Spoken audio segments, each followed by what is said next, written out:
Kasus stunting di Kabupaten Teluk Bintuni menurun di tahun 2024. Pasalnya, dari prevalensi 22,8% turun menjadi 19,6% atau sebesar 3,2%. Menurunnya kasus stunting ini menjadi motivasi pemerintah Teluk Bintuni untuk terus berupaya menekan pertumbuhannya.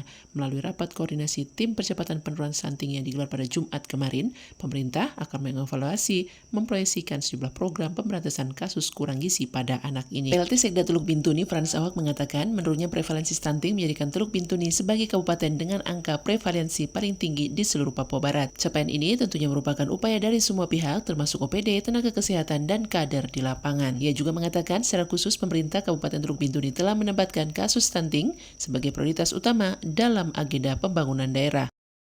Angka prevalensi stunting di Kabupaten Teluk Bintuni berada pada akhir tahun 2004 berhasil diturunkan menjadi 19,6% dari sebelumnya 22,8%. Ini adalah persoalan strategis yang menyangkut kualitas generasi penerus dan daya saing bangsa di masa depan, terutama dalam mewujudkan visi Indonesia Emas tahun 2045. Sementara itu, Kepala Bapelitbang Teluk Bintuni Farli Kuando mengatakan perlu dilakukan evaluasi kinerja di tahun 2024, yakni meninjau capaian, tantangan, hambatan, dan penurunan stunting. Hal ini tentunya untuk melihat program mana saja yang paling efektif dan perlu diperbaiki, serta memastikan setiap sumber daya, baik anggaran maupun tenaga, dapat memberikan hasil yang maksimal.